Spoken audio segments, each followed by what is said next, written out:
मेरे दर्शकों, आज मैं एक मेरा साथी है मधुकांत झा, उनका प्रश्न हुआ था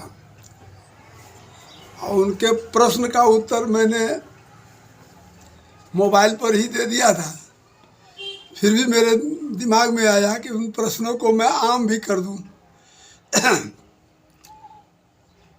उनका प्रश्न था कि इस्लामी दर्शनानुसार इबादत और फ़र्ज एवं सुन्नत से आप क्या समझते हैं, यही सवाल किया था उन्होंने।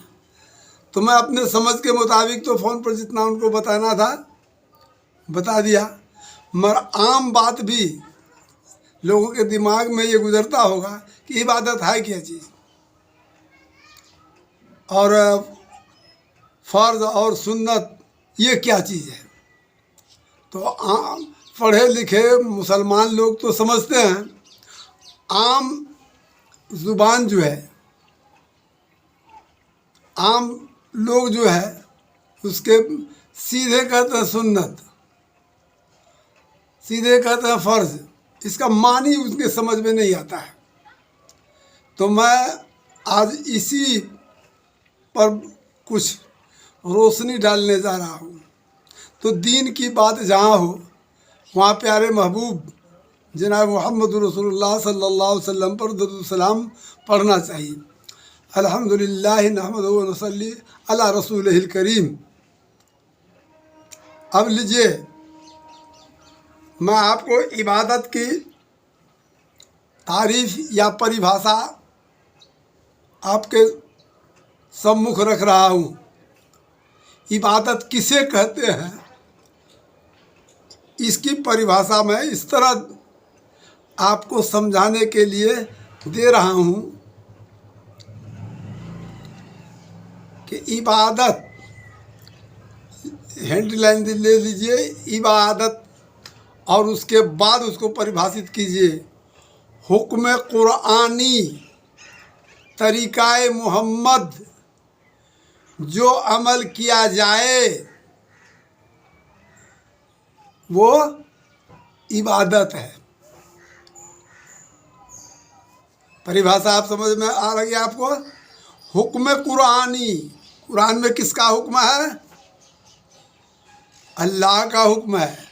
इसलिए यहाँ पर इस जुमले को फिर सुधार करके समझना चाहिए कि हुक्म रब्बानी तरीक़ाए मोहम्मद सल्लल्लाहु अलैहि वसल्लम पर जो अमल किया जाए वो है इबादत है। यानी हुक्म तो अल्लाह का हुआ, और तरीक़ा किसका अपनाएंगे हम? तो मोहम्मद सल्लल्लाहु अलैहि वसल्लम का। सोने का तरीक़ा, बैठने का तरीक़ा, गुफ्तगू करने का तरीक़ा, शादी ब्याह का तरीक़ा, बच्चे की परवरिश का तरीक़ा, ज़रिया मुआश का तरीक़ा, हर तरीक़ा करके जो है मोहम्मद सल्लल्लाहु अलैहि वसल्लम दिखा दिया है। तो उन तरीक़ों पर जब हमारी ज़िंदगी गुजरेगी, हुक्म अल्लाह का है और मोहम्मद सल्लल्लाहु अलैहि वसल्लम के तरीक़े पर जब हमारी ज़िंदगी गुजरेगी तो वो ज़िंदगी जो है इबादत में शुमार किया जाएगा। सिर्फ नमाज तो अफजल इबादत कहा गया है, और इधर जितना सब इबादत है। खाना खाना भी इबादत है, बच्चे पैदा करना भी इबादत है, बीवी के साथ हुस्न सलूक से पेश आना भी इबादत है, बच्चे का परवरिश करना इबादत है, उसको इल्म दीन सिखाना इबादत है, हुनर सिखाना इबादत है। यानी आपने हर काम को करके जो दिखाया है, तो वो उन तरीक़ों पर जब इंसान चलेगा तो वो इबादत कहलाता है। इससे हट के जो है वो इबादत नहीं रह जाता है।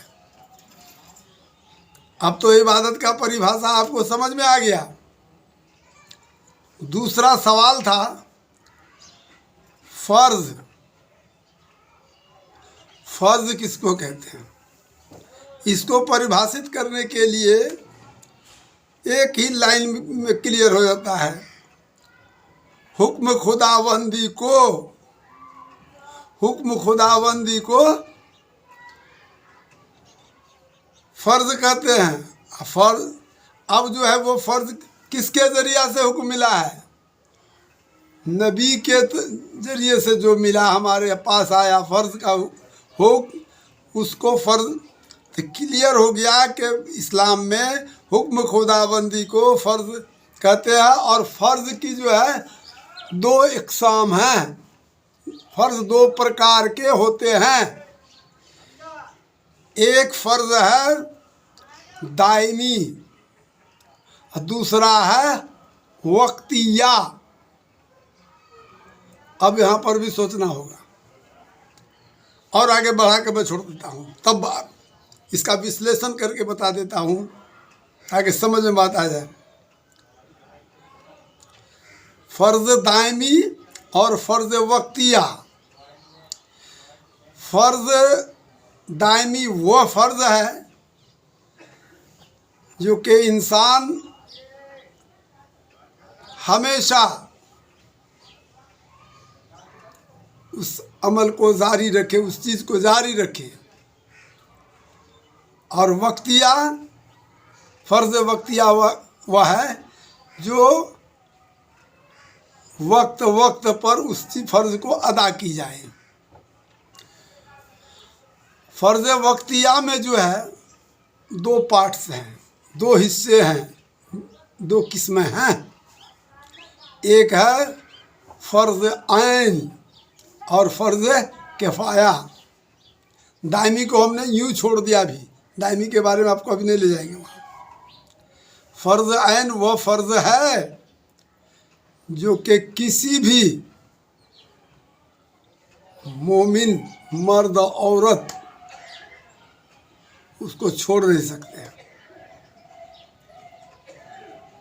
और फर्ज किफ़ाया हुआ है कि 100 घर की आबादी है और उसमें 10, 20, 100, 50 नहीं रहा, और 10 आदमी भी उस चीज़ को अंजाम दे दिया तो उसको फर्ज किफ़ाया कहते हैं। अब दोनों का डिफरेंस यहाँ, फ़र्ज़ ऐन का तारीफ मैंने कह दिया कि हर मर्द औरत बालिग पर वो फ़र्ज़ है नमाज का पढ़ना।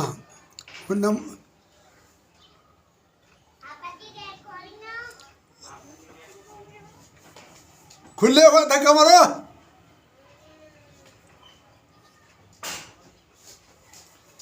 अब जो सवाल है कि फ़र्ज़ ऐन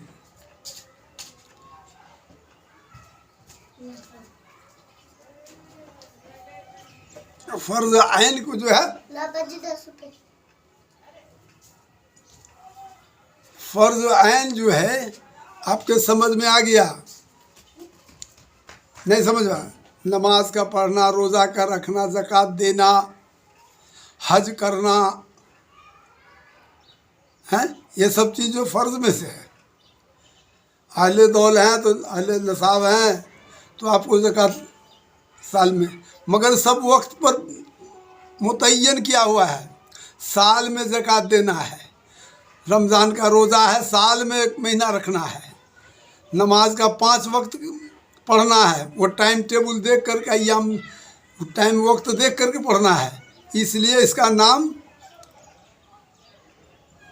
फ़र्ज़ वक्तिया है, वक्त पर अदा करना। साल और उम्र में जो है या साल में जो है हज के अय्याम में हज करना, ये सब का वक्त बंधा हुआ है। फ़र्ज़ किफ़ाया मैयत है। तो समझ में दोनों आ रहा है आपको, दोनों को एक साथ टैली करा रहा हूँ मैं।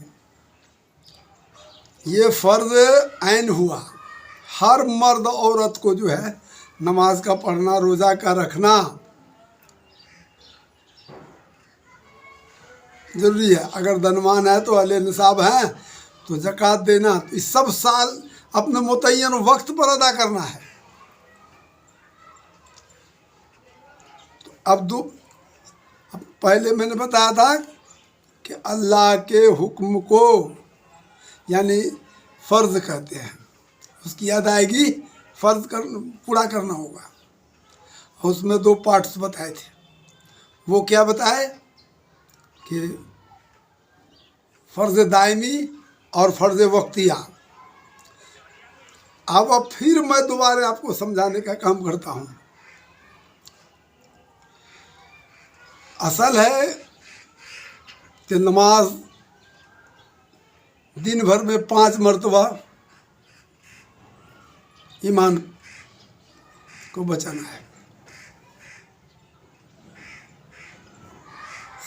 साल में 1 बार हज का है, ज़कात का है, रोज़ा का है, तो वहाँ उसको बचाना है, परहेज करना है, ईमान वो बचाना है अल्लाह के इस फ़र्ज़ को। मगर फ़र्ज़ दायमी जो है 2400 घंटा फ़र्ज़ है, 2400 घंटा फ़र्ज़ है, किसी वक्त फुर्सत नहीं उससे। वो क्या है? अल्लाह ला इलाहा इल्लल्लाह। क्या है? ला इलाहा इल्लल्लाह। यही दायमी चीज़ फ़र्ज़ है और इस पर हमेशा कि अल्लाह की ज़ात से ही हर काम होता है, अल्लाह की ज़ात से ही हर काम होता है, हमारे करने से कुछ नहीं होता है। नमाज, रोज़ा, हज, ज़कात ये जो है वक्तिया फ़र्ज़ में है, ये वक्त वक्त के अंदर में फ़र्ज़ होता है। मगर ईमान जो है जिसको 2400 घंटा फ़र्ज़ है इसको बचाना, और ईमान के अंदर ला इलाहा इल्लल्लाह, नहीं कोई माबूद सिवा अल्लाह के, वही परस्तिश कहलाई। अगर ज़रा सा भी भटके, इधर से उधर कट गए तो ईमान से गए। इसलिए कहा जाता है कि ईमान जो है 2400 घंटा फ़र्ज़ है, जिसे फ़र्ज़ दायमी कहते हैं। तो ये रहेगा कैसे मेरे पास में? इसका विर्द होना चाहिए मेरे अंदर में, इसका विर्द होना चाहिए। जब विर्द रहेगा तो हमेशा खौफ रहेगा। और ज़ुबान से ज़्यादा तस्बीह वगैरह पढ़ते हैं तो लोग कहता बड़ा मक्कार है, अय्यार है, दिखावा है, रियाकारी है, ये सब बातों से आपको कहेगा। ये मामा बांध लिया तो कहेगा मक्कार लगता है, कोई काम का आदमी नहीं है, पगड़िया बांध लिया है, भड़कल्ला दाढ़ी रख लिया है।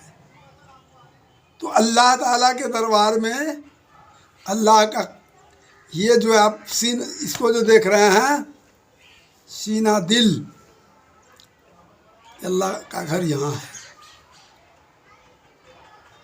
मस्जिद से, काबा से नबी ने जो है मूर्ति को हटा दिया, मगर यहाँ का मूर्ति तो हटाना अल्लाह से मेहरबानी से मांगिए कि अल्लाह हमारे अंदर जो मूर्ति बैठा हुआ है, लालच की,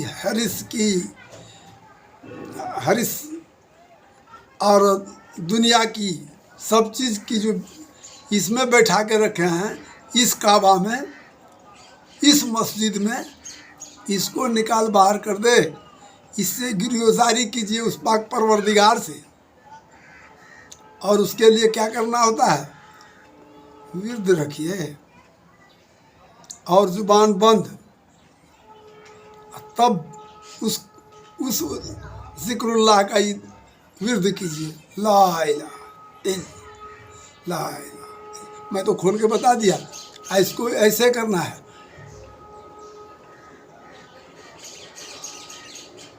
आप लोग नहीं देखे, मुंह बंद रहे, लोग को पता भी नहीं चले, और ज़्यादा मजमे में जाइए मत। अपना काम जो दुनियावी ज़रूरियात है उसको करते रहिए, इसका विर्द भी रखिए ताकि ईमान ताज़ा होते रहे, आपका जो फ़र्ज़ दायमी कायम रहे। इससे अल्लाह बहुत खुश होता है। तो मैं आप लोगों को यही बता रहा था कि इस्लाम के इस वसूल के तहत हमारा साथी ने पूछा था और उसको मैंने बड़ी ध्यान से समझा दिया, आप लोग के भी समझ में आ जाए। यह दुनिया तो फानी है, वहाँ की तैयारी कर लीजिए। अरे यहाँ आपको सबक तो मिलना चाहिए। कुतुबुद्दीन बख्तियार काकी रहमतुल्लाह अलैह, मेहरौली शरीफ, निज़ामुद्दीन औलिया देहलवी, अजमेर शरीफ में जो है मोइनुद्दीन चिश्ती अजमेरी, इन लोगों ने हकीकी मालिक को पकड़ा। आज तक उन लोगों का नाम रोशन है।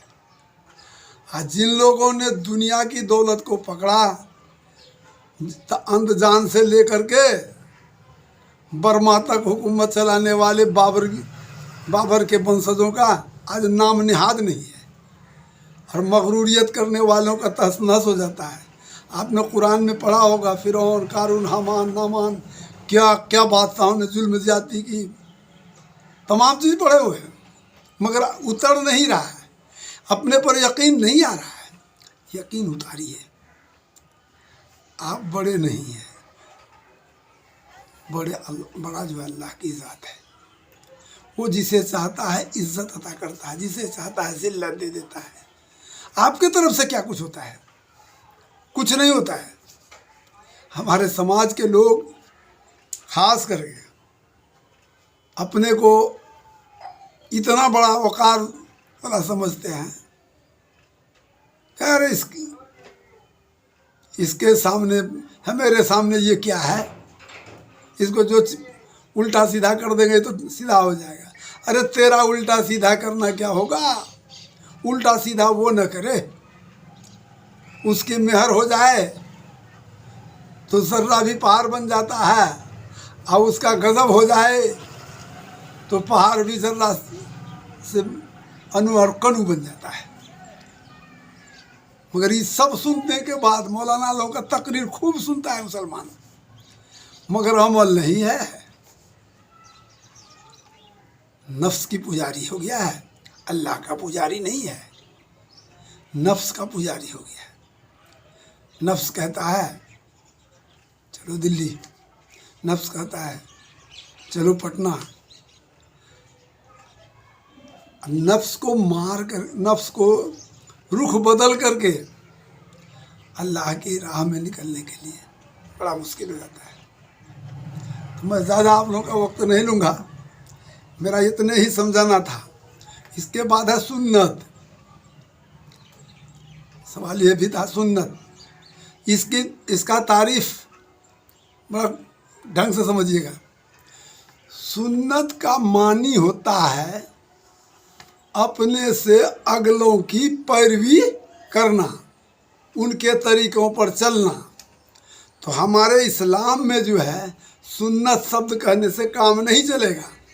इस्लाम वाले के नज़दीक उसकी तारीफ यूँ है कि आकाए दो जहां ने अल्लाह के पसंद के मुताबिक अपने ऐसा काम किया, और उस जो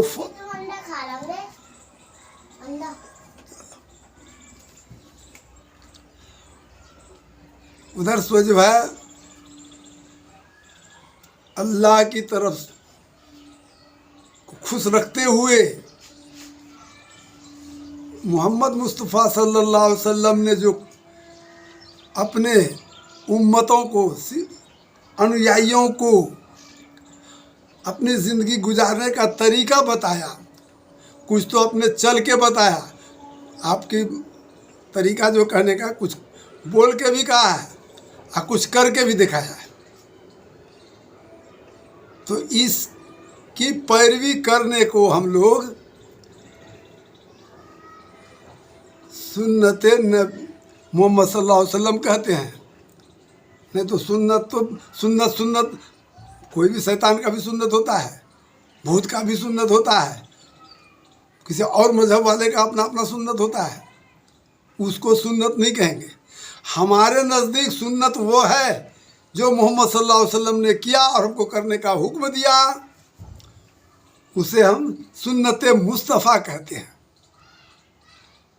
खालिस सुन्नत नहीं बोलेंगे, सुन्नत मुस्तफ़ा बोलेंगे, सुन्नत मोहम्मद सल्लल्लाहु अलैहि वसल्लम बोलेंगे तो हमारा दुरुस्त होगा। खालिस सुन्नत तो शैतानी आप कर रहे हैं, फिर बोलते हैं कि हम सुन्नत अदा कर रहे हैं, तो इसका मतलब क्या हुआ? आपका सेंस है वहाँ, मगर काम हो जाए गलत। चंद यहाँ टिक्की लगा लीजिए काली, तो वो कलखी है, और इसमें लग गया काजल तो काजल है। तो वही चीज़ है, मोहम्मद सल्लल्लाहु अलैहि वसल्लम के तरीके पर ज़िंदगी गुजारना सुन्नत है। उन्होंने जो हुक्म दिया अपने उस काम करने के लिए, वो सुन्नत में से शुमार किया जाता है। अब सुन्नतों में भी इसके भी दो पार्ट्स हैं। सुन्नत के मोहम्मद सल्लल्लाहु अलैहि वसल्लम ने जो सुन्नत हम लोगों को बताया, जो चीज़, उसमें भी दो पार्ट्स हैं, सुन्नत मुअक्कदा और सुन्नत गैर मुअक्कदा। जिस काम को मोहम्मद सल्लल्लाहु अलैहि वसल्लम ने बिना छोड़े बाड़े बराबर उस चीज़ को इस्तेमाल किया है, उसको सुन्नत मुस्तफ़ा कहते हैं। जिन चीज़ों को उन्होंने कभी किया और कभी नहीं किया, उसे सुन्नत गैर मुअक्कदा भी कहते हैं। जैसे, और उस चीज़ का मिसाल में तो बाद में नमाज़े में ले लीजिए। जोहर का पहली फ़र्ज़ नमाज से पहले 4 रकात सुन्नत मुअक्कदा में है, और उसके बाद जोहर के फ़र्ज़ नमाज के बाद 2 रकात सुन्नत पढ़ना सुन्नत मुअक्कदा में है। असर में जा कर के 4 रकात सुन्नत है पहले फ़र्ज़ नमाज पढ़ने से, तो वो जो है सुन्नत गैर मुअक्कदा है। नबी ने कभी अदा की है और कभी नहीं की है। जिन चीज़ों को नबी ने मुस्तैदी से अदा किया, उसको छोड़ बार नहीं किया, उसे सुन्नत मुअक्कदा कहते हैं, और जिसमें ढील सिल कर दिया उसे सुन्नत गैर मुअक्कदा कहते हैं। तो अगर हम गैर मुअक्कदा को भी मुस्तैदी से अदा कर लेते हैं तो उसमें सवाब होता है, और नहीं कर किए तो गुनाह तो नहीं हुआ, सवाब नहीं मिलेगा। इसलिए कर मैं आप लोगों को बीच में इस बात को रखा, ये मेरे दिमाग में गूंज रहा था कि रात में जो अपने पार्टनर से बातचीत किया ना, फिर अभी हमारे जहन में आ गया, हम कहें इसको आम कर दें, अपने भाइयों में भी इसको डिस्ट्रीब्यूट कर दें, समझ में लोगों को आ जाएगी। इबादत भी समझ गए होंगे आप, फ़र्ज़ भी समझ गए, सुन्नत भी समझ गए, मगर फ़र्ज़ पर हमेशा ध्यान रखिएगा, ला इलाहा इल्लल्लाह, ला इलाहा इल्लल्लाह। इसका कल्ब से यही रहता है शैतान वहाँ बैठ करके। इसको शैतान को भगाने के लिए यही विर्द जरूरी है, और लोगों को दिखाने के लिए नहीं, लोगों को दिखाने के लिए नहीं, तस्बीहात पर नहीं, बेइंतहा मुँह बंद है, अंदर जो है जिभा खड़ा कर लिए, हलक से नीचे ही यहाँ से आवाज़ बंद करके घुसेगा दिल के अंदर। तो अल्लाह का फजल हो, आप लोगों को ये बात हमारी समझ में आ गई हो, इस पर अमल करने की कोशिश करेंगे। अल्लाह ताला आप लोगों को जो है राह रास्त दिखाएंगे। हमारा काम राह रास्त दिखाने का नहीं है, नबी सिर्फ कहते थे, हम भी आपको कह रहे हैं कि अकड़ नहीं, मगरूरियत खुदा को पसंद नहीं, आज़िज़ी अल्लाह को पसंद है। बस हमारे नहीं आगे।